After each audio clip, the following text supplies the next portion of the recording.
Back to my channel. Hope you enjoyed the suspense. So, when you break the tripwire, what happens is that also seems to activate the um, pistons when you break it. So, I think the only way to activate it break the tripwire without activating it is with shears. So,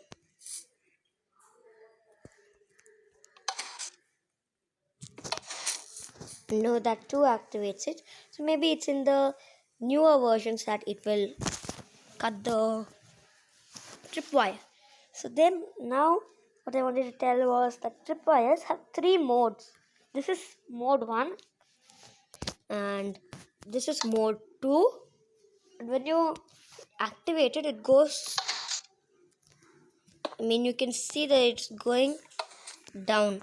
So perhaps if I pause it, oh goodness. Okay, probably if I keep tripwire there and I throw some item, you can see that it's gone down, right? So that's stage 3. This is stage 2 and this is stage 1, right? So now the next thing I'm going to show you after tripwire is, well, daylight sensors. Sorry, it took me a moment to understand my surroundings. So we have a daylight sensor which also provides power. Now it depends upon what time of the day it is that it will give respectively that much power.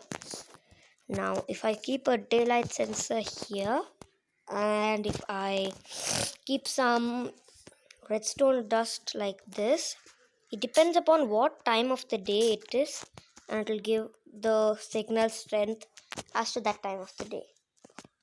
Now if I set this to night time, they have two modes. This is daytime, this is night time.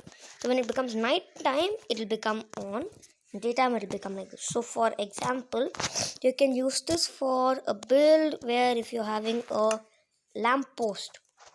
So I'm not going to build the prettiest lamp post, but it will be a functioning lamp post.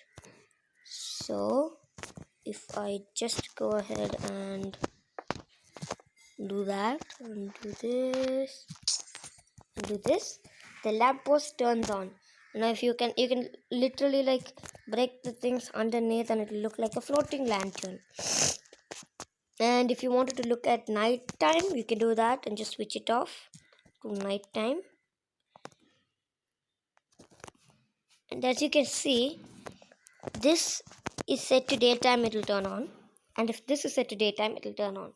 So if either of them are set to daytime, it will turn on. Now, moving on from our little contraption, let me just break this whole thing. Also, another fun fact, a daylight sensor, if I'm not wrong, is half of a slab, which is half of a block. So I just pull out a slab. You can keep the redstone lamp back, keep the slab here and keep the block here. So you can see a slab is exactly half of a block and the daylight sensor is not exactly half but 3/4 of a block, So now moving on to the other bits of redstone. So first I'll think that's almost it, but that's not actually, because we still have to explore observers and a few little other things. So first we have observers. They, as the name suggests, observe and detect if there's something placed in front of them. So if there's a block over there, it will detect and send out an output. So if I break, did you see that? If I place, did you see that? Yeah. So you can do that, and there's a lot of interesting things that you can do. Now I'm playing in the older snapshots, and in the newer snapshots, the side where it will detect will look like a sort of like a face, and the side from where the signal will come, I think it looks the same. But this is how it looks in, the more recent, the older snapshot. Now if I just place the observer and break that and place that. So this also works like that, and it will observe if any block is placed over there in front of it. Now this is great in farms like sugarcane farms, which I will be showing in my survival series of my Minecraft survival series. Now moving on, what I want to show you guys is the next two things, right? We have explored all of these. Now the next two things are, let me see if you can guess what it is from here. If you guessed a dispenser and a dropper, you're right. Because dispensers and droppers have two different functions, right? So first, let me just place a lever and shift and place a lever. And you hear that noise, that means it's dispensing or dropping something out. So I'll just keep a bucket of water in this and a bucket of lava in this. Now what do you think will happen in which? So the dropper, as the name suggests, will just drop out the item, whereas the dispenser will dispense the item, thus flooding my